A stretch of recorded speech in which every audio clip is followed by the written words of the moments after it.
the story does not begin with joy. It begins with silence, the kind of silence that lingers in the corners of palaces too large for one heart to fill.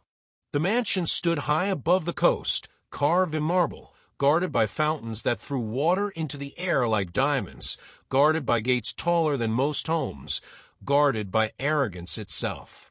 To the outside world, this was paradise. To those who lived inside, it was a fortress of secrets.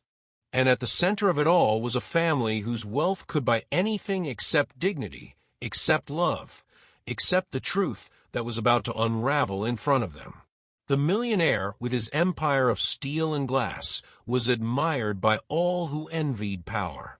His bride-to-be, beautiful and fragile, floated in satin gowns through endless hallways like a figure painted onto a dream. And beside her, always too close, always whispering too softly, lingered her best friend, the woman who called herself loyal, yet whose loyalty was poisoned by a love she could not confess. The fiancé she longed for was never hers, so she crafted a plan so cruel that it could only be born in the hidden chambers of obsession. And then there was the nanny. Invisible to most, dismissed as staff, she moved through the house not as a servant but as a witness.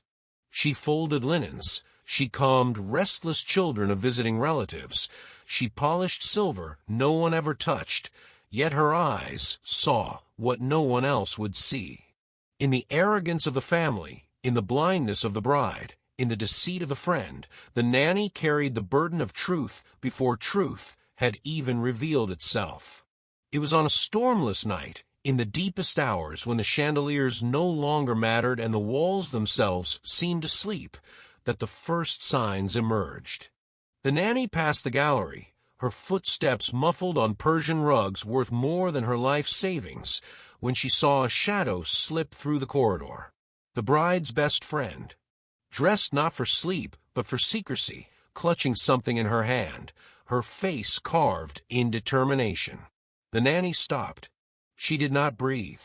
She watched as the figure vanished into the bride's wing. A door clicked shut. Minutes passed, and then another shadow returned, slower this time, trembling, her eyes darting to every corner until she finally disappeared into her own chambers. It was the kind of scene the world would ignore, except the world had given the nanny eyes that noticed what others refused to see. The next morning would explain it. The wedding was near, hours ticking down like sand falling in a glass too narrow to reverse. The bride rose late, her head heavy, her voice weak. And when she caught her reflection in the mirror, she did not scream immediately. She touched her scalp, where once waves of shining hair had crowned her, and found only skin. Smooth, raw, mercilessly bare.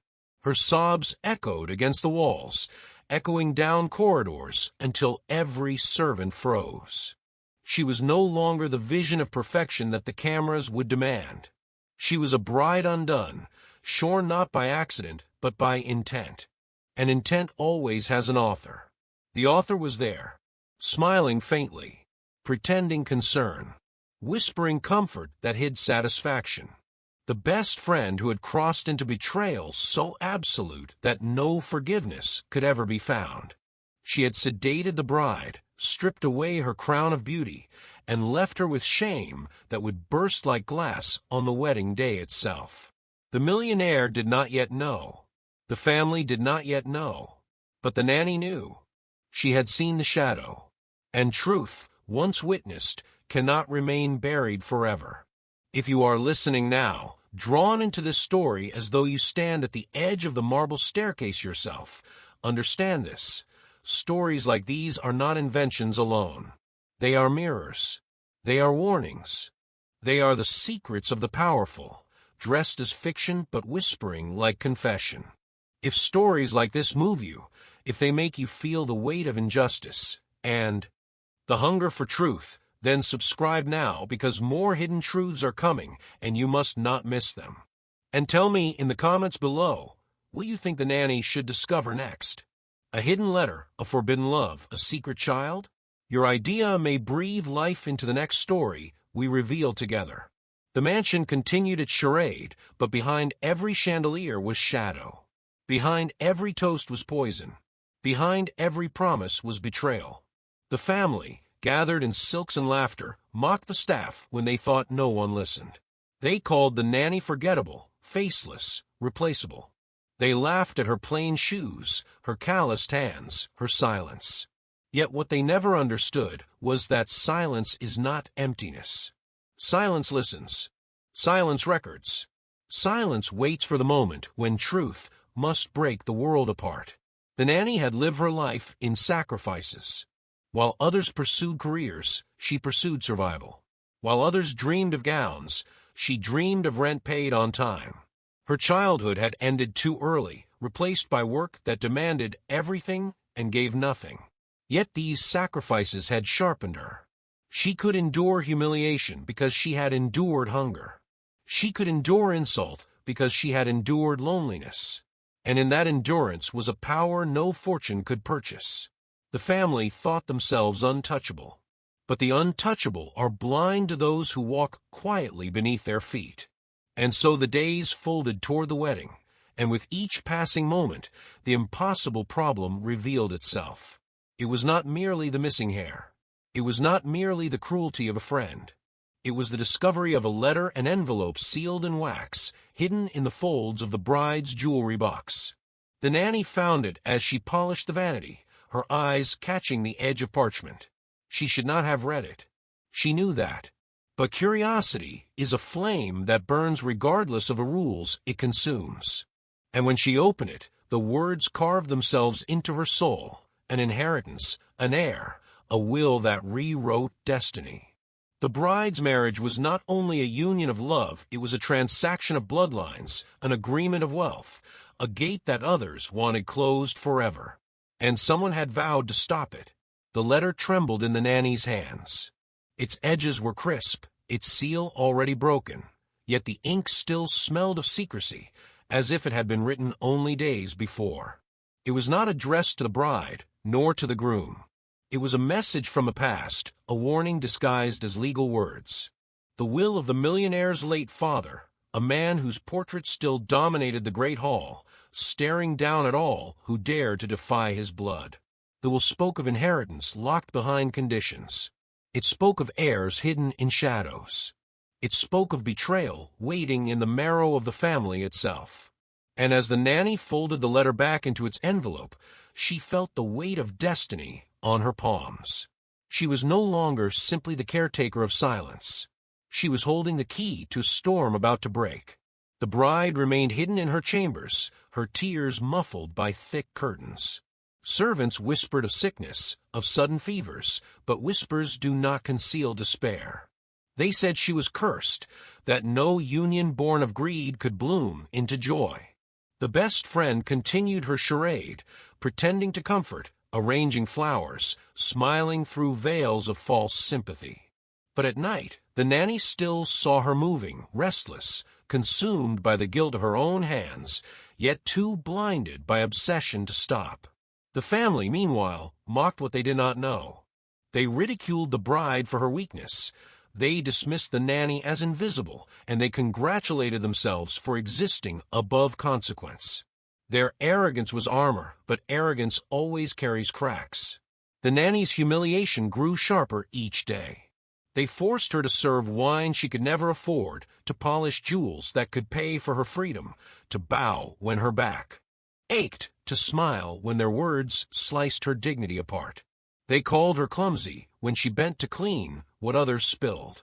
They called her dull when her silence became too honest. Yet none of them noticed the steadiness in her eyes. For the nanny, every insult became another stone in the wall she was building inside her. And one day, that wall would collapse upon them all. The impossible problem was no longer distant. It lived in every corner of the mansion. The letter was real. The inheritance was at stake. The bride's shame was too public to hide. The friend's betrayal was too poisonous to undo. The nanny stood at the center of it all, carrying secrets she had not chosen, yet could no longer ignore. The night before the wedding arrived like thunder without rain. The mansion glowed with lanterns, with orchestras tuning their instruments, with guests arriving in limousines that hummed like beasts along the gravel drive. Champagne overflowed, laughter echoed, and still, the bride remained locked in her room. Her silence became a shadow across every chandelier. The nanny passed the window and saw her kneeling before a mirror, her scalp bare beneath the trembling veil she draped to hide it. The friend sat beside her, whispering poison disguised as comfort, reminding her that appearances mattered more than love, that the groom would never accept her now, that humiliation was unavoidable. The bride's shoulders shook, but her friend's hand tightened around hers like a chain. And in that moment, the nanny understood. The cruelty was not finished. The wedding day itself would become a stage, and the bride would be forced to collapse upon it. The friend's plan was not merely to strip her beauty. It was to strip her dignity in front of the world, so that the groom would be driven away, so that the friend could crawl into the ashes and claim him as her own. The nanny wanted to scream, but silence had always been her shield. She returned to her quarters, the letter burning in her pocket, the secret gnawing at her chest. She was the only one who knew, the only one who had seen, the only one who could speak. Yet if she spoke, who would believe her? She was a servant.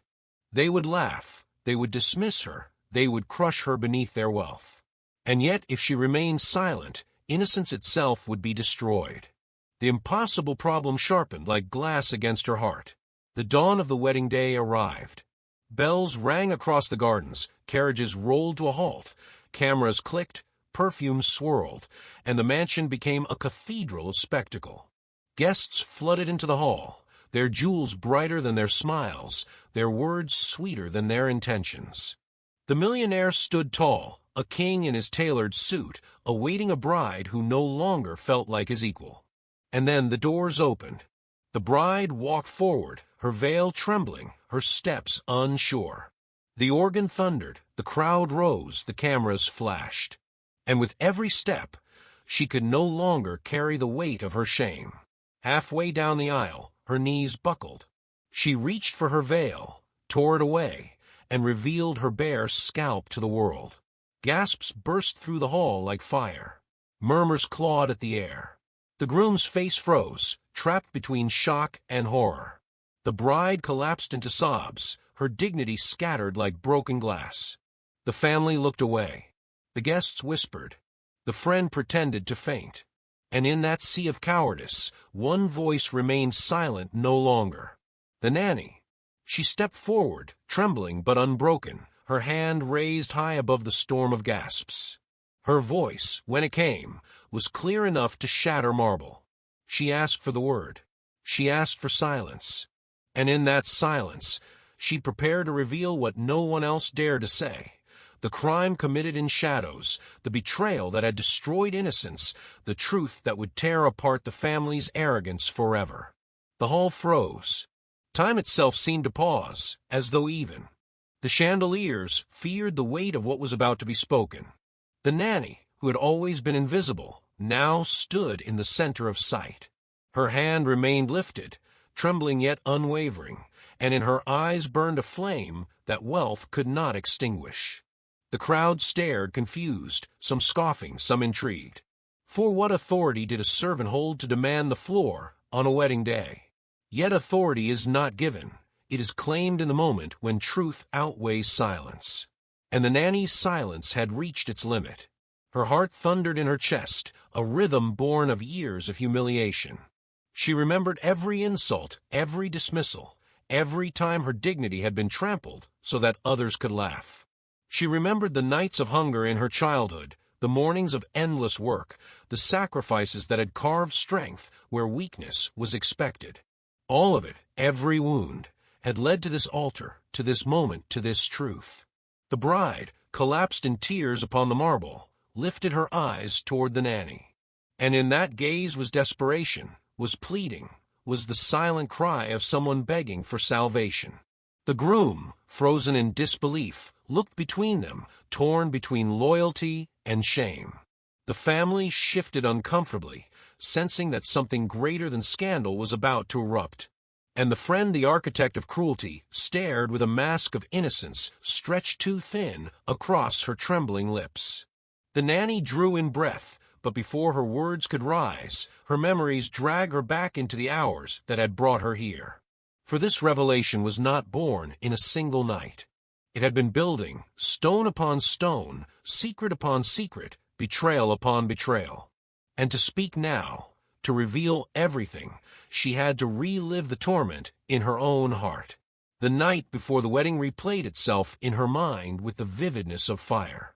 She had walked the halls as she always did, checking every lock, every curtain, every chamber left in careless disarray by guests too entitled to care. And then she had seen it again, the friend leaving the bride's chamber, her face pale, her steps uneven, her hands twitching as though stained by crime. The nanny had hidden in shadow, unseen, yet what she saw could not be unseen. She had followed, quietly, carefully, until the friend vanished into her own room. And when the nanny approached the bride's door, she smelled the chemicals, sharp and artificial, the residue of sedation. Inside, the bride lay unconscious, her head surrounded by strands of hair cut away, scattered across pillows like evidence of war. The nanny's breath had caught in her throat, her knees nearly buckling. She had wanted to scream, to run, to wake the household with alarm. But the weight of her position, the chains of her status, had silenced her.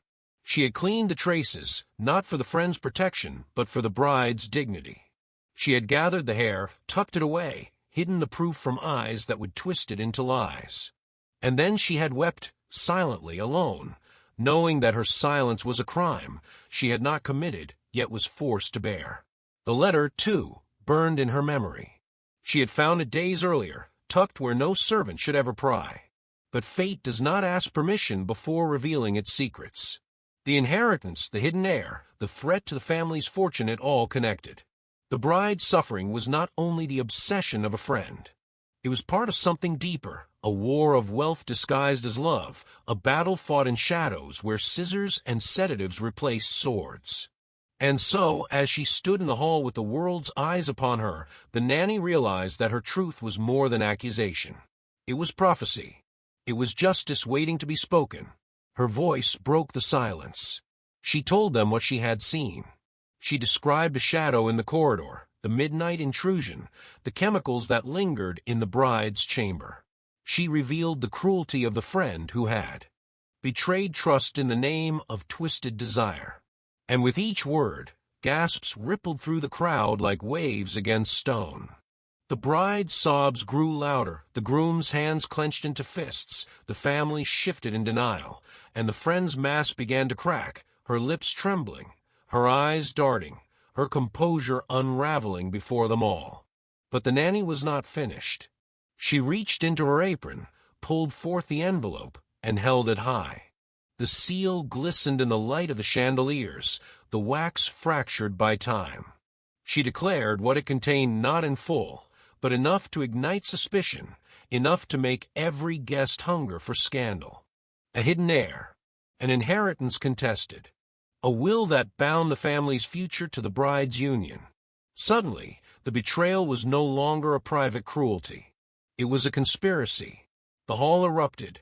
Voices collided. Guests whispered accusations, the groom demanded answers, the family shouted denials, the bride fainted into the arms of trembling servants. And through it all, the nanny stood firm, her heart breaking, yet her spirit unyielding. She had revealed the impossible problem. She had torn open the curtain of deceit, and nothing, not even the weight of fortune, could stitch it closed again. The friend fell to her knees, tears painting streaks of ruined makeup across her face. She begged for forgiveness, for understanding, for mercy. But mercy does not come to those who steal innocence. The groom turned from her, disgust in his eyes. The bride, barely conscious, clung to the nanny's hand as though it were the last thread of hope left to her. The family, desperate to preserve their empire, demanded silence. They ordered the nanny to leave, to disappear, to erase herself as though she had never existed. But the guests had heard. The truth had escaped. And truth, once spoken, spreads like fire. The nanny did not move. She stood taller than she ever had before. And though her body trembled, her voice remained steady.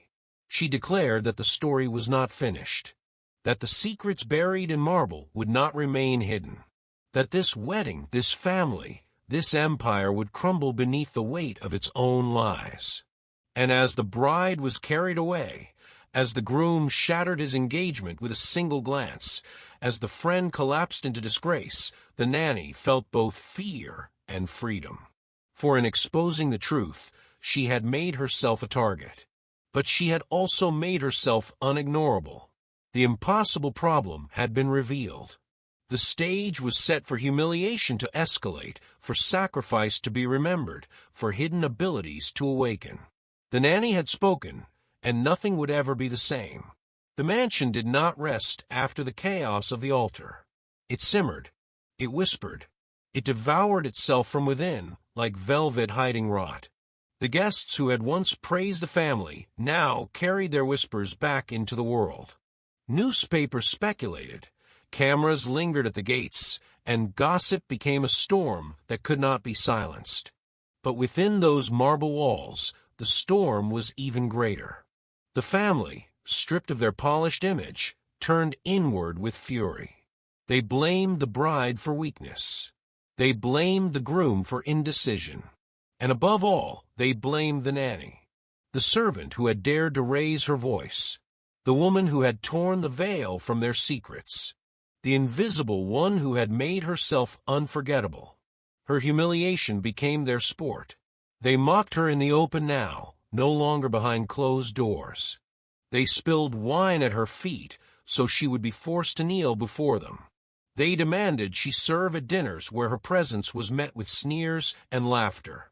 They called her liar, opportunist, curse. They whispered that she had planted the scissors, that she had fabricated the story, that her hunger for importance had driven her into madness. Yet the nanny endured. For humiliation was not new to her. It was the air she had breathed since childhood. Each insult only carved her, resolved deeper. And though her face burned, though her tears came in the quiet of night, she walked with the weight of knowledge still hidden in her pocket. The letter, the will, the truth that none of them could escape. The bride, meanwhile, shrank into shadows. Her laughter, once bright as bells, was gone. She drifted through corridors with veils covering her head, avoiding mirrors, avoiding eyes. The groom grew distant, torn between shame and anger, unsure whether love could survive humiliation so public, so cruel. And always, like a vulture circling above ruins, the false friend remained near, offering comfort poisoned with hidden delight. She had not been banished. She had not been punished. She was still there, weaving her obsession into every breath the groom took. The nanny saw it all. She saw the friend whispering into the groom's ear, planting doubts about the bride's worth. She saw the bride retreating further, her spirit broken. She saw the family aligning with lies, because lies were easier to control than truth. And through it all, she was mocked, ridiculed, diminished. Yet she said nothing. For now. But silence cannot last when arrogance grows too loud. The humiliation reached its height during a dinner held to repair the family's image. Important guests were invited: politicians, investors, those whose approval kept the empire alive. The hall was dressed in gold, the chandeliers brighter than ever, the music soft enough to hide the unease beneath every smile. The bride sat at the table but spoke no words, her veil lowered, her fork untouched. The groom forced laughter, pouring wine, pretending all was well. And the friend, seated too close, played her role as though innocence still lived in her. The nanny was ordered to serve. She carried trays heavier than her arms could bear. She bowed until her back ached. She moved through the crowd like furniture. And then, in a cruel twist of arrogance, one of the family members, an uncle bloated with wealth and wine, called her to stand before the guests. He told them she was the liar, that she was the one who had invented the scandal. that she had poisoned the bride's mind with stories of betrayal. He demanded she confess here before all that she had lied. The room laughed. Glasses clinked. All eyes burned upon her. The nanny stood frozen, her hands trembling against the silver tray. To confess would mean her end. To deny would mean their wrath. And in that moment, humiliation became unbearable. Tears welled in her eyes, yet she did not allow them to fall. She bowed her head, not in submission but in patience. For patience, she knew, was the weapon of the underestimated. She walked away from that hall not broken, but sharper than ever. For every insult, every cruelty, every humiliation was building toward the moment when truth would shatter marble again. The nights grew longer, darker. The bride's health withered. She fainted often, her appetite gone, her spirit hollow. The nanny suspected poison, suspected manipulation, suspected the false friend's hand reaching deeper than anyone dared imagine. She searched the chambers, checked the glasses, watched the plates. And though she could not yet prove it, her eyes never left the betrayer. And always the letter haunted her. The words of the will burned into her memory, the inheritance tied to the union, the hidden heir waiting in the shadows, the fortune that could vanish if truth was revealed. She realized the cruelty against the bride was not only born of obsession, it was also born of greed. If the marriage collapsed, so too would the line of inheritance. And those who lurked in shadows would rise to claim what was lost. The nanny stood between them all, between betrayal and innocence, between lies and truth, between wealth and justice. And though they mocked her, though they humiliated her, though they crushed her spirit day after day, she remained the silent flame no storm could extinguish. But storms were coming, and they would not be gentle. The storm began quietly, with whispers in the servants' quarters. Rumors travel faster than truth, and the family ensured that every servant believed the nanny had betrayed them. They said she had forged the letter. They said she had stolen jewels. They said she had laced the bride's drink with drugs and then lied to cover herself. Lies became arrows, and every arrow was aimed at her back. Servants she once trusted turned cold. They refused to sit beside her at meals. They refused to speak her name. They averted their eyes, afraid that even standing near her would mark them as traitors. The mansion became a prison where every corridor carried mockery, where every gaze was poisoned with suspicion. Yet the nanny endured, for she had endured worse. She remembered her childhood in the small village far from Marble, where hunger was a neighbor and grief was a guest that never left. She remembered how her mother's hands cracked from washing, how her father's back bent from labor, how she herself had been forced to grow up with no time for innocence. It was this past that had forged her silence, this past that had built her strength. And now, that strength was all she carried. The bride clung to her in secret, whispering her despair when no one else could hear. In the dead of night, when the mansion's laughter was gone and only echoes remained, the bride confessed that she feared for her life. She confessed that dreams haunted her, that shadows pressed against her bed, that every sip of wine tasted of bitterness. She confessed that her friend's touch no longer felt like comfort, but like a chain tightening around her throat. The nanny listened, and though her heart broke, she gave no promises she could not keep. She only told the bride that truth always rises, no matter how heavy the chains upon it. She told her to endure, to breathe, to wait. For the storm was gathering, and storms always reveal what calm conceals. But the family was relentless. They devised games of humiliation to remind her of her place. At dinners, they made her recite poetry in broken tones, mocking her accent, her lack of refinement. At gatherings, they forced her to wear uniforms torn and stained, parading her like a cautionary tale of poverty before their gilded guests. They spilled ashes on the floor and demanded she crawl to clean them, laughing as her knees bruised upon marble. And still she endured. Each night she returned to her chamber, small and cold, hidden beneath the stairs, where her bed was harder than the floors upstairs, where her walls were bare except for the crucifix she carried from her childhood. And each night she whispered prayers not for herself, but for the bride, for the truth, for the moment when humiliation would turn to justice.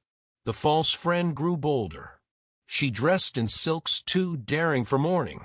She walked too closely beside the groom. She let her hand linger too long upon his sleeve. She smiled with the sweetness of honey, but her eyes betrayed hunger. The nanny saw it all, and though her tongue remained still, her heart screamed. For she knew that desire left unchecked becomes cruelty, and cruelty becomes crime. The letter weighed heavy in her pocket, hidden in the lining of her apron. She read it again and again, each time the words striking her like lightning, a clause that forbade inheritance if scandal destroyed the marriage. A warning that a hidden heir, born of a forgotten affair, could claim everything if the bride failed to wed. The friend's cruelty was no longer only personal, it was calculated. For if the bride was humiliated beyond repair, if the marriage was ruined, the family's empire would shift, and those lurking in shadow would rise. And so, the nanny began to watch not only the friend, but the family itself. She noticed the way the uncle's eyes lingered on the groom's fortune. She noticed the way distant cousins whispered of their rights. She noticed the way the matriarch, cold and severe, seemed to carry secrets older than the mansion itself. The betrayal was not a single act. It was a web woven across generations, hidden beneath pearls and gold. One night, as the rain struck against windows like impatient fists, the nanny wandered the hall and found herself before the library. The door was ajar, though it was always locked. Inside, she saw the uncle, drunk with wine and arrogance, speaking with a stranger cloaked in shadow. Their words were low, but she caught fragments: inheritance, bloodline, removal. And then the most chilling phrase of all: if the bride cannot stand, another must fall in her place. Her blood froze. The conspiracy reached deeper than even she imagined. The friend was not alone. The family was not united. Every hand sought to pull down another. Every heart sought to devour the fortune for itself. And the bride, fragile and broken, was merely the stage upon which their cruelty performed itself. The nanny stepped back, unnoticed, her heart pounding. She returned to her chamber, sat upon her bed, and for the first time allowed herself to weep without silence. For the truth she carried was not only heavy, it was dangerous. And the more she knew, the greater the target upon her back became. The humiliation, the cruelty, the whispers, they were not accidents. They were weapons, sharpened to break her. But she would not break. She could not break. For if she broke, the bride would shatter entirely, and innocence would be lost forever. The storm reached for a stage, and the family gave it one. They announced a charity gala to restore their image, a glittering night draped in velvet and pretended goodness, a spectacle where money could masquerade as virtue. Invitations went out like fireworks, the press arrived early, and the mansion transformed into a cathedral of mirrors that reflected wealth and nothing else. The bride was kept out of sight, her health described as delicate, her future described as uncertain. The groom rehearsed smiles that did not touch his eyes. The false friend moved like perfume through every room, sweet on the surface, corrosive beneath. The nanny was ordered to present herself in a crisp uniform, to serve without error, to be seen only when convenience demanded it, and forgotten the instant a tray left her hands. The staff warned her that the family was sharpening knives. She already knew. She could feel the plan tightening around her like a belt pulled one notch at a time. She moved through the hall of crystal arrangements, through the corridor where portraits of ancestors watched with judgment, through the foyer where jewels glittered like captured stars. Everywhere there were eyes, some curious, some cruel. Everywhere there were whispers that followed her name like a stain. The gala began with speeches about generosity. They raised toasts to compassion. They praised themselves for rescuing strangers while imprisoning the people under their own roof. Music swelled. Cameras flashed. The night glittered. And then the first crack sounded, small and distant, like a glass set too close to the edge. A guest announced with affected surprise that a bracelet worth more than a home had gone missing. Murmurs rose. A second guest claimed a brooch had vanished. The music continued, but the room shifted.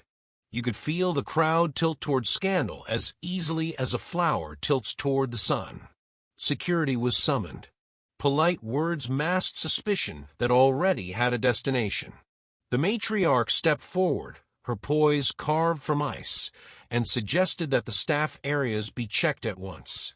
No one refused her, not even the groom who looked away, as if refusal were against the laws of gravity.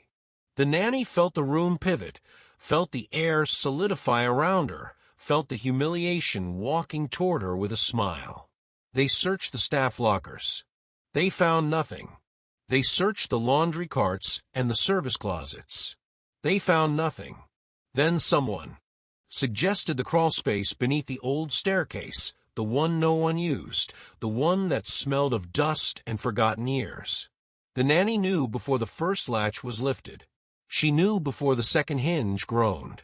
Inside a worn storage chest, wrapped in a napkin from a gala itself, the bracelet and brooch waited like snakes placed in a garden for a child to find. The room erupted in refined outrage. The matriarch did not need to raise her voice. She turned to the nanny with a gaze that asked no questions because the answers had already been chosen. Security led the nanny into the golden light of the ballroom, where guests had the pleasure of turning pity into spectacle. The false friend stood near the groom, one hand on his arm as if she were anchoring him to shore. The bride was not present, yet the night was still about her, because everything was about her, and the fortune tied to her name. The nanny did not beg. She did not accuse. She did not cry. She stood under the chandeliers while cameras gathered the way gulls gather above a storm. Humiliation rose like a tide, cold and relentless, but the tide could not drown what lived beneath it. She held her breath and remembered every step that had led here. She remembered the letter in her apron lining, the clause that warned of inheritance ruined by scandal.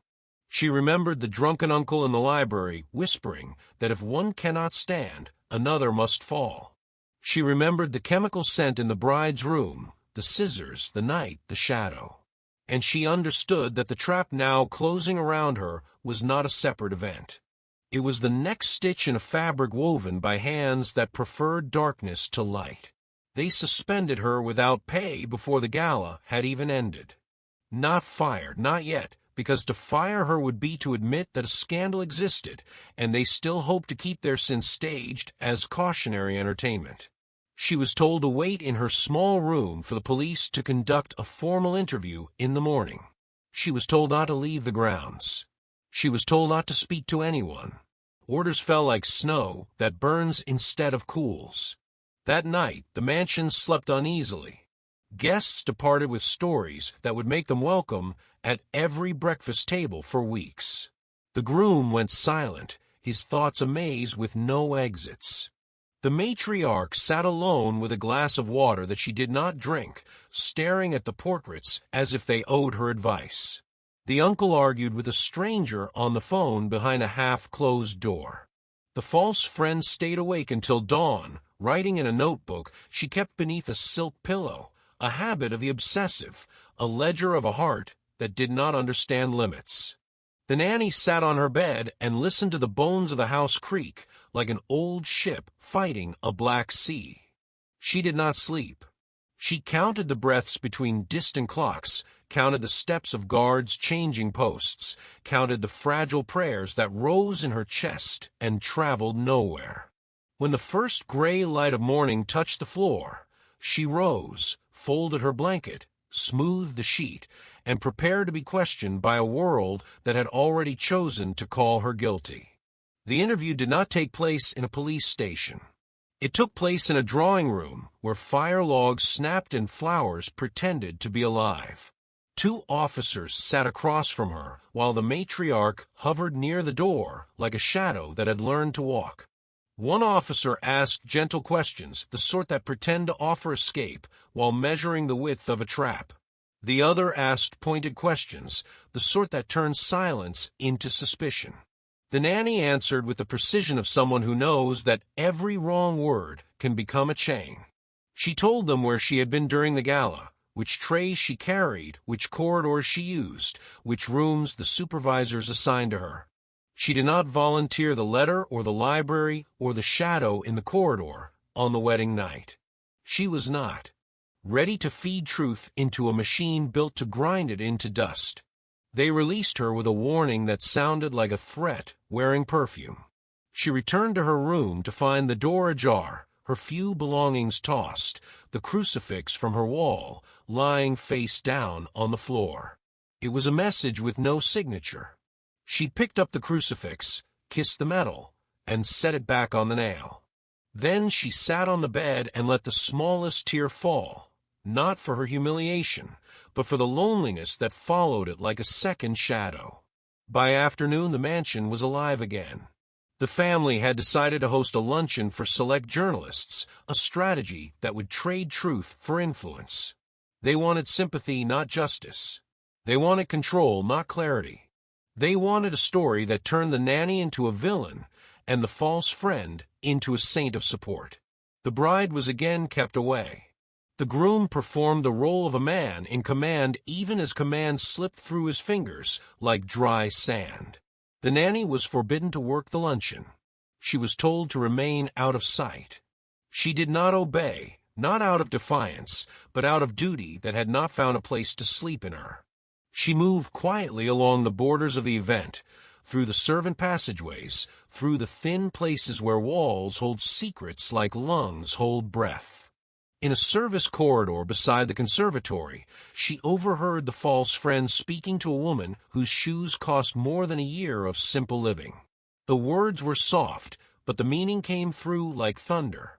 The friend described the nanny as a bitter woman, a manipulator with a talent for lies, a thief who had made herself a hero by destroying the bride. Each word was a brick in a scaffold built for a hanging that would entertain. The nanny kept walking. She would not break there, not in a hallway that smelled of lilies and lemon oil. She kept walking until she reached the back garden where the old fountain murmured to no one. She stood alone beside the stone basin and let the sunlight burn her eyes until they stopped burning on their own. She remained there until the silence of the fountain felt like a kind of companionship. By evening, the mansion hosted another meeting, this one smaller and more dangerous. Lawyers gathered with papers pinned by gold clips. Accountants arrived with faces that knew numbers like surgeons know veins. The matriarch presided. The groom attended but spoke little. The uncle did not stop talking, one hand always on his phone. The false friend hovered at the edges as if prepared to become necessary. The topic had already been chosen. The will. The inheritance. The clause that tied the fortune to a marriage now cracked by scandal. The family did not debate whether the bride had been wronged. They debated whether the bride was still useful. The nanny watched from the far end of the corridor, a shadow stitching itself into the dark. She had no right to listen. She had every reason. She gathered fragments, enough to build the outline of a decision that would wound the world and call the wound a business strategy. The plan was simple. They would delay the ceremony under the pretense of healing, then move to dissolve the engagement through legal channels that framed the collapse as necessary for the stability of the company. With the engagement dissolved, the clause would trigger a search for the alternative heir, a path they were already paving behind the scenes. Greed had chosen a patient disguise. That night the nanny returned to her room with a choice pressing against her ribs.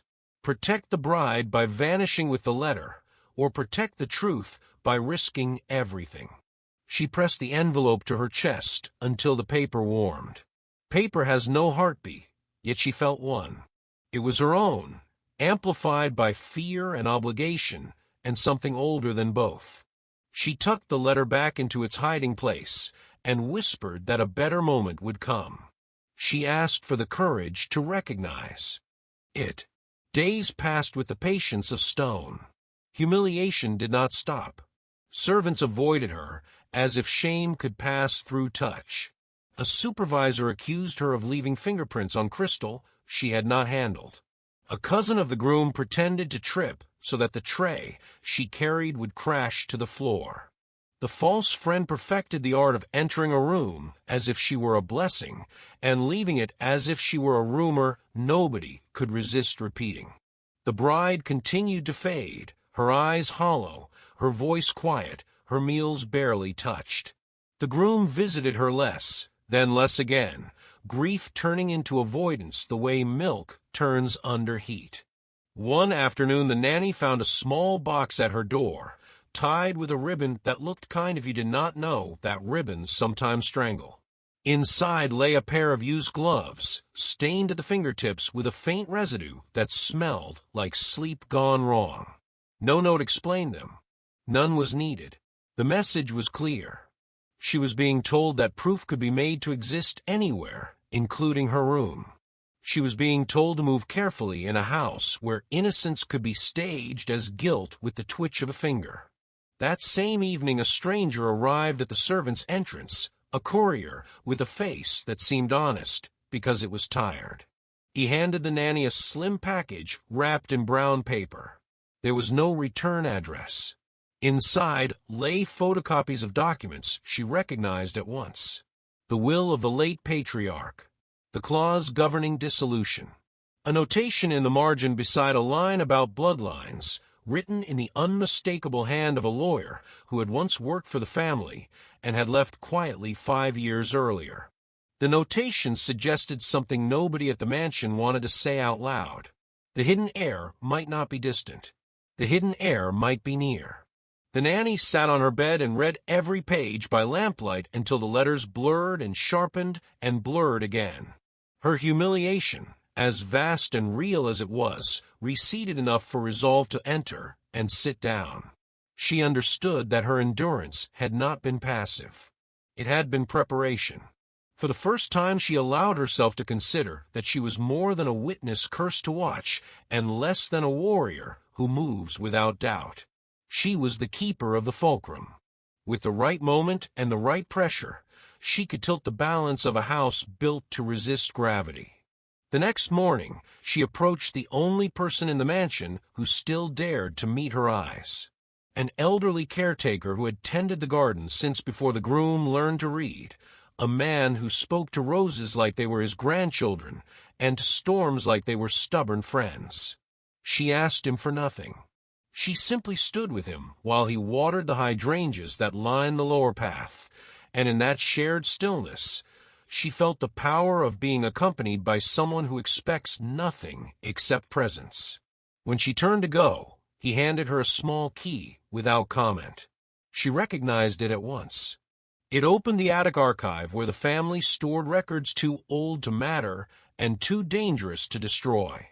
That night she climbed the hidden staircase with the key wrapped in cloth to silence its voice against the rail. The attic smelled of cedar and ink and time. Boxes reached toward the roof like a city of quiet towers. The nanny moved among them with the caution of a person walking through a memory that belongs to someone else. She opened 3 boxes and found nothing except old invitations and tax documents layered like fallen leaves. In the 4th, she found letters sealed and unsealed, photographs with names written in the careful hand of a careful woman, and a leather ledger that did not look like part of any official archive. Inside that ledger, a family member had recorded private agreements that never found their way to formal paper. Payments to silence. Gifts described as loans. Dates that intersected with lives the portraits. Never acknowledged. Near the back of a ledger was a single line that made the room tilt. A payment labeled for the care of a child. No surname, only a given name.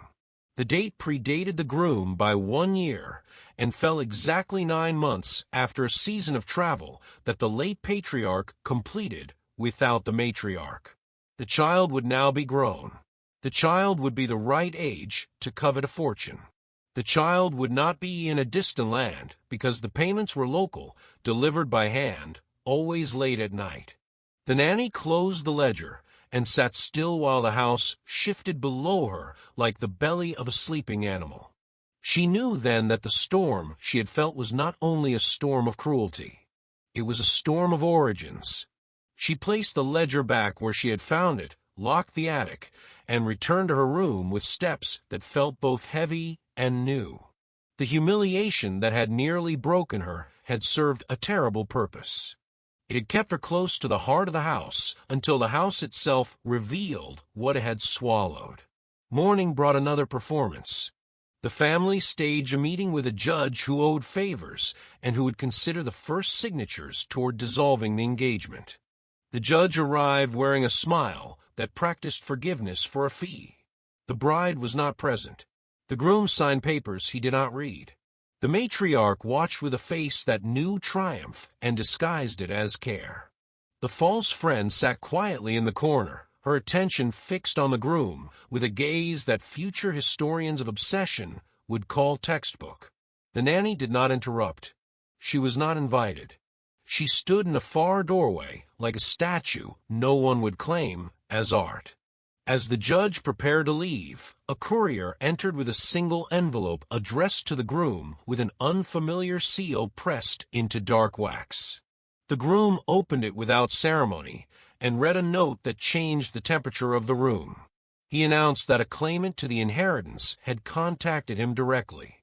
The claimant would present proof within days. The judge paused long enough to remember an appointment elsewhere. The matriarch steadied her breathing like an athlete. The false friend paled, then flushed, then smiled with the smile of a person who believes she can charm even the weather. The nanny saw the opening she had asked for in prayer. She had no proof that the claimant was real. She had no assurance that the ledger would survive the night if discovered. She had only the copies of the will in her room, the memory of the ledger line, the note in the lawyer's margin, and a courage that had grown through humiliation like a blade growing through stone. She made a decision without announcing it to herself. That evening she approached the groom in the corridor between the library and the trophy room, where victories no longer felt like victories. She spoke to him only as a narrator speaks to a man who has exhausted his alibis for fate. She did not offer accusations.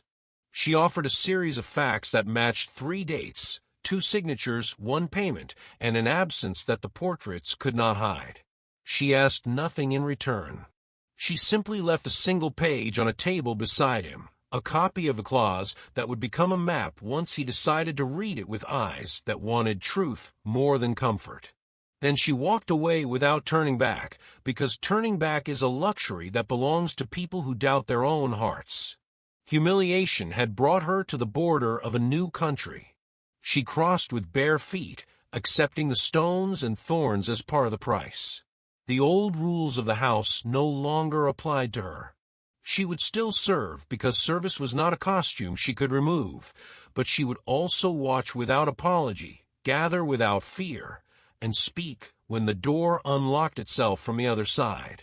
Night fell like a curtain that knows it will rise again. Somewhere in the city, a person without a surname was preparing to step into the light, with a claim that could remake the shape of everyone's future. Somewhere in the mansion, a ledger remembered lines it had stored for decades. Somewhere in the heart of a woman called Nanny, a strength sharpened itself on the whetstone of humiliation and waited for the moment to do what strength is made to do. The mansion no longer smelled of roses. It smelled of fear disguised as perfume, of anxiety disguised as polish, of money burning itself to ash. The announcement of a hidden heir had rattled the family more deeply than the public humiliation at the wedding. For wealth can repair a scandal, but wealth cannot survive division. Every glance in the dining hall became suspicion. Every smile became a mask for calculation. Every silence was weighted with the mathematics of inheritance. The matriarch summoned the nanny one morning, not to praise or to scold, but to observe. She made the nanny stand beside her chair, while lawyers read letters aloud, while the uncle shouted that impostors always surface when fortunes grow too large to hide, while the false friend wept in a voice meant to be heard. Through it all, the matriarch never looked at the nanny.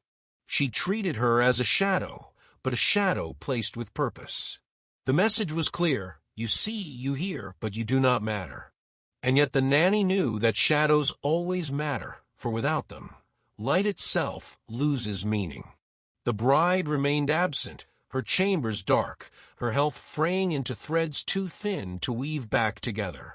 Rumors spread that she would never walk the aisle again. Rumors spread that she might not survive at all. Each rumor weakened her place in the will's design. Each rumor strengthened the case for the heir in hiding. And in every rumor, the false friend found opportunity. She lingered closer to the groom, touching his sleeve, pouring his wine, whispering that perhaps destiny itself was changing, that perhaps the future did not belong to the bride at all. The nanny watched, powerless in posture, but powerful in sight. She carried trays, she scrubbed glass, she folded napkins. But in her mind she carried maps of secrets, coordinates of whispers, fragments of truths scattered like shards across the marble. Her humiliation was constant. Servants shoved past her. The family laughed at her silence. The uncle called her thief in front of guests. The matriarch ignored her existence while ensuring she never left her orbit. And still she endured. Because endurance was not her prison, it was her weapon. The climax of her humiliation came at the next grand dinner. Politicians sat at the long table, reporters dressed as guests leaned in to catch fragments of conversation, and the chandeliers glowed like suns that never set. The bride was absent again. The groom forced another smile. The false friend wore a dress too radiant for mourning and too desperate for innocence. The nanny was ordered to serve at the head of the table, to stand visible for hours, as though her humiliation itself was part of the entertainment. The uncle raised his glass and began a story. Not a story of business, not a story of charity, but a story of servants who forget their place. He spoke of betrayal, of lies, of theft. Every detail pointed to her. The guests laughed politely, some uncomfortably, but laughter all the same. The nanny stood, her cheeks burning, her hands trembling as she balanced a tray that felt heavier than stone. She wanted to leave, but leaving would mean surrender. She wanted to speak, but speaking would be twisted. So she remained still, her humiliation complete, her endurance stretched to breaking. And then silence. A silence that did not belong to laughter or cruelty. A silence that entered the hall like a ghost. The bride had appeared at the doorway. Thin, pale veiled, her steps fragile yet determined. Gasps rippled across the table. The groom half rose, uncertain whether to embrace or to recoil. The false friend stiffened, her hand slipping from the groom's sleeve. The matriarch narrowed her eyes, calculating the strength that still lived in her daughter-to-be. The bride's voice trembled but did not break. She said she would not be erased. She said she would not be replaced. And then she fainted. Her body crumpled to the marble, her veil scattering like fallen wings. The room erupted. Servants rushed forward. The groom caught her in his arms. The false friend screamed too loudly. The uncle shouted for a doctor. The matriarch ordered silence. And in the chaos, the nanny stepped forward, kneeling beside the bride with hands steadier than anyone else's. She checked her pulse, her breath, her eyes. The bride was alive, but barely. Poison, yes, she could smell it now, faint, bitter, hidden in wine or food. Poison had been given to her again and again until her body could endure no more. The nanny lifted her eyes and, for the first time, allowed herself to look directly at the false friend. She said nothing aloud. She did not need to. The friend flinched, as though the gaze alone were accusation enough. The family tried to spin the incident. They told guests it was weakness, exhaustion, stress. They ordered silence once more. They carried the bride away and locked her chamber, with guards posted at the door. But the truth had already bled into the air, invisible yet undeniable. The bride was not weak. She was being broken. That night the nanny returned to her room, her humiliation no longer feeling like chains but like scars that could not be erased. She touched the crucifix on the wall, whispered no prayer, and sat in silence. For silence had carried her this far, but silence would not carry her much further. She opened the hidden package again, the photocopies of the will, the margin notes, the ledger fragments copied in her hand. She studied them by candlelight, her eyes burning, her heart steady. The storm that had been whispering in corners broke open with thunder no one could deny. The mansion that once silenced gossip now fed on it. The newspapers arrived in bundles at the gates, the headlines screaming of scandal, betrayal, and the collapse of a dynasty. For every denial the family issued, another rumor grew teeth. For every photograph staged, another witness appeared with shadows in their eyes. The empire that had taken decades to build now trembled like a chandelier in an earthquake. And into this chaos walked the heir in hiding. The revelation came not in whispers, but in a summons delivered to the family by a judge who no longer owed them favors. They were ordered to attend a hearing. The question of inheritance could no longer be contained within marble halls. It would now unfold beneath the eyes of the law, where reputation could not rewrite documents and arrogance could not silence signatures. The matriarch prepared her weapons, lawyers dressed like priests, accountants armed with numbers, relatives bribed into loyalty. The uncle drank more heavily, promising himself victory through volume. The groom tried to steady his hand, though his eyes betrayed the fracture inside him. The false friend polished her mask, ready to weep on command, ready to smile at opportunity, ready to twist her obsession into righteousness. And the nanny? She was not invited. She was not wanted. Yet she came. Not in a seat of honor, not with the family, but at the back of the courtroom, where shadows gather and witnesses breathe. She carried nothing but her silence, her memory, and the photocopies hidden in her pocket. She had no voice in the proceedings, but she knew. Storms do not ask for permission to be heard. The courtroom filled with murmurs. Spectators pressed close. Journalists sharpened their pens. Cameras blinked like restless eyes. And then he entered, the claimant. A man no longer young, no longer anonymous, carrying himself with the weight of someone born in silence and raised on anger. His face bore the unmistakable mark of the late patriarch. His age, his manner, the documents he carried, all of it aligned with the ledger the nanny had seen, the payments listed in careful ink. He was not an impostor. He was blood. He was truth walking into a room built on lies. Gasps rippled. The matriarch froze, her mask slipping for the briefest second before she recovered with a smile too thin to hold. The uncle shouted, calling fraud, calling conspiracy, calling the court a theater of fools. The groom's face drained of color, for the man before him looked like a reflection aged by time. The false friend trembled, her obsession suddenly threatened by a rival she had never imagined. And the bride, fragile and pale, was carried into the courtroom by attendants, her veil hiding her weakness, but not her resolve. Her eyes widened as she saw him, and though her lips did not move, the nanny knew what her heart whispered, truth. The proceedings began. Lawyers argued, documents were laid upon wood, signatures matched, timelines examined. Every word became a stone added to the scale of justice, and slowly the balance tilted. The claimant produced letters written by the patriarch, letters of affection and guilt, promises of provision that had never been kept.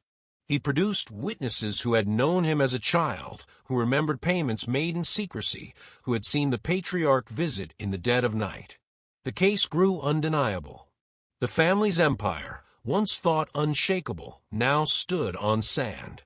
The matriarch fought with the fury of survival. She claimed forgery. She claimed blackmail. She claimed memory itself was a liar. Yet with every denial, the evidence grew stronger. The uncle shouted until his voice cracked. The groom sat in silence, his mind unraveling as he realized his fortune was no longer his alone. And the false friend, once so bold, remained quiet, calculating how to twist herself into the new future forming before her eyes. And then the nanny moved. She had not planned it. She had told herself she would remain silent, remain shadow, remain the keeper of truths too dangerous to speak. But when the lawyers attempted to dismiss the ledger, when they claimed no such record existed, her patience broke. She rose from her seat at the back of the courtroom, her plain dress drawing every eye, her trembling hands holding the photocopies she had guarded like fire. The judge frowned, the matriarch hissed, the uncle cursed. But the nanny walked forward, each step a defiance, each step a prayer. She laid the papers on the table, her voice steady though her body shook. She told them she had seen the ledger herself in the attic archive the family kept hidden.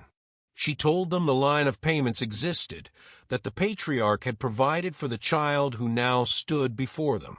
She told them the truth they could no longer bury. The courtroom erupted. Shouts, gasps, whispers crashing together like waves.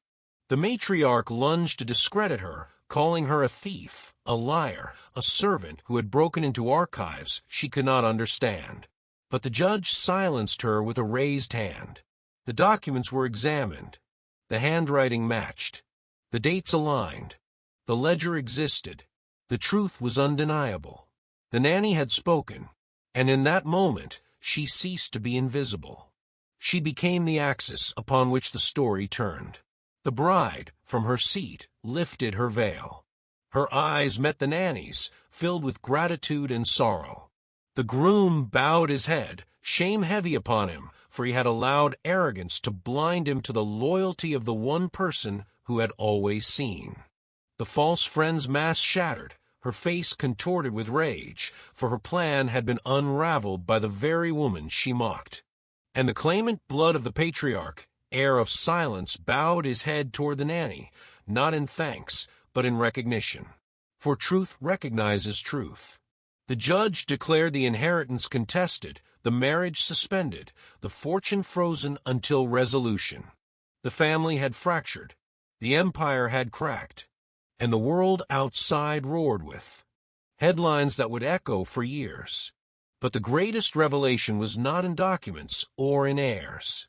It was in the nanny herself. She had endured humiliation until humiliation became armor. She had carried silence until silence became strength. And now she had spoken, and her voice had torn the veil from arrogance itself. The courtroom emptied into chaos. The matriarch swore vengeance. The uncle drank himself into oblivion.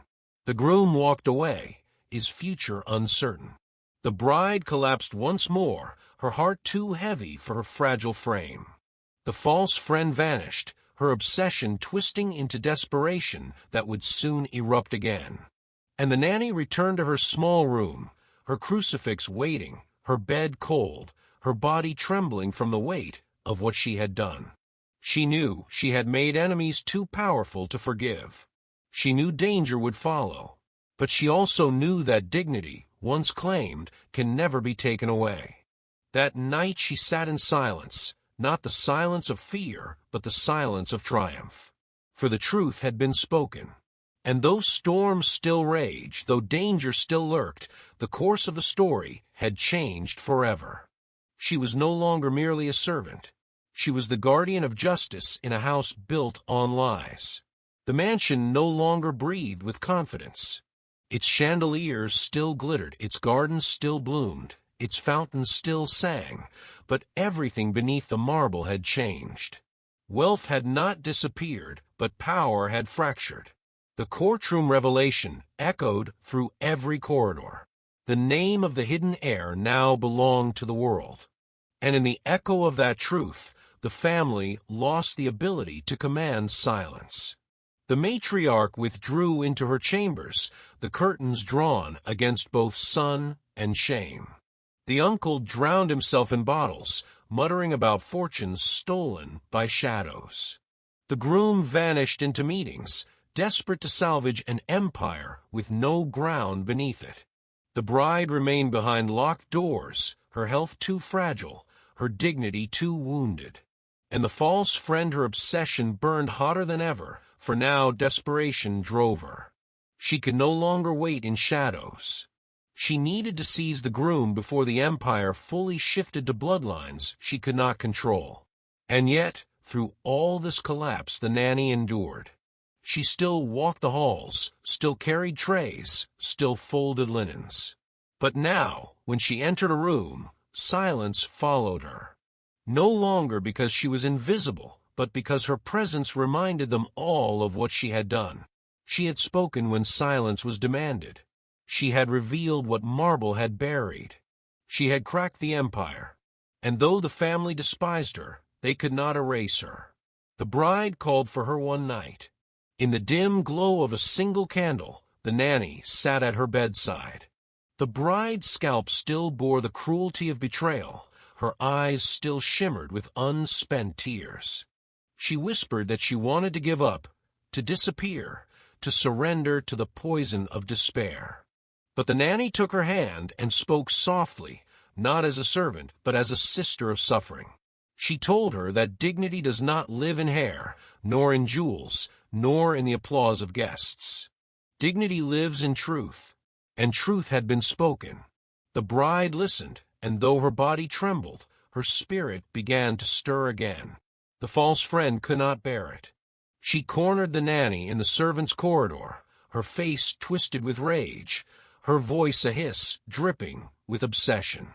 She accused the nanny of ruining everything, of destroying the wedding, of tearing apart the family, of exposing the heir, of shattering her chance at love. Her words spilled like venom, but the nanny stood calm. She told her that love born of cruelty is not love at all. She told her that obsession dressed as loyalty is still betrayal.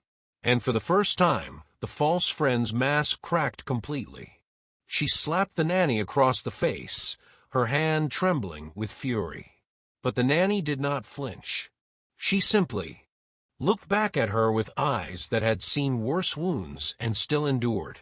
The false friend fled into the night, her footsteps echoing like a confession. The final confrontation came not in the mansion, but in the courthouse once again. The hidden heir pressed his claim, the lawyers sharpened their weapons, and the judge demanded clarity. Documents piled high, witnesses returned, arguments turned into storms. The matriarch fought to the last breath of her pride. The groom clung to fragments of control. The uncle begged, bribed, cursed. And the false friend appeared, her testimony wrapped in lies, her tears staged, her performance polished. She tried to cast suspicion back upon the nanny, to paint her as a manipulator who had stolen into archives, forged papers, invented stories. And then the bride rose, weak, trembling, yet undeniable. She removed her veil in the courtroom, revealing her bare scalp not as shame, but as proof. She declared that her humiliation had been engineered, that her drink had been poisoned, that her trust had been betrayed. She declared that the nanny had been her only protector, her only witness, her only source of truth. And with her words, the weight of the false friend's lies collapsed like a theater set struck by wind. The court silenced her cries. The groom lowered his head. The matriarch clenched her jaw, but said no more. The judge delivered the ruling. The inheritance was real, the hidden heir legitimate, the fortune to be divided, the family empire forever altered. The matriarch wept without tears. The uncle collapsed into muttering silence. The groom, stripped of the arrogance that once shielded him, turned to the nanny with a gaze filled not with superiority, but with humility. And the bride, holding the nanny's hand, whispered that dignity had been restored not by wealth, not by courts, but by truth. When the court emptied, the nanny remained seated. She felt no triumph, no victory. She felt only the weight of survival, the cost of speaking, the scars of humiliation that had led here. Yet beneath it all, she felt something new. She felt seen. For the first time in her life, she was not invisible. She was indispensable. The mansion never returned to what it had been. Wealth still glittered, but its arrogance had cracked. The groom treated her with respect he had once thought beneath him. The bride walked the halls without veils, her strength slowly returning. The false friend was banished, her name erased from every invitation, her letters unanswered, her obsession left to rot in silence. The uncle withered in his drink. The matriarch lived on, cold as ever, but even she now lowered her gaze when the nanny entered room. And the nanny? She continued her work. She served meals, she folded sheets, she polished silver. But now, every servant who passed her nodded with respect. Every guest who heard her name whispered of her courage. And every time she touched the crucifix above her bed, she whispered not a prayer of despair, but a prayer of gratitude. For endurance had become strength, humiliation had become dignity, and silence had become a voice that could never again be silenced. The story closed not with wealth restored, nor with power reclaimed, but with a lesson written into marble itself, that dignity is not granted by fortune, but by truth. That respect is not bought with jewels, but earned with courage. That those the world calls invisible are often the very ones who hold the keys to its most dangerous secrets. And to those listening now, drawn into this story like witnesses at the courtroom of destiny, remember the nanny. Remember the humiliation she endured, the silence she carried, the truth she revealed. Remember that even the smallest voice, when it chooses to speak, can topple the mightiest empire of lies.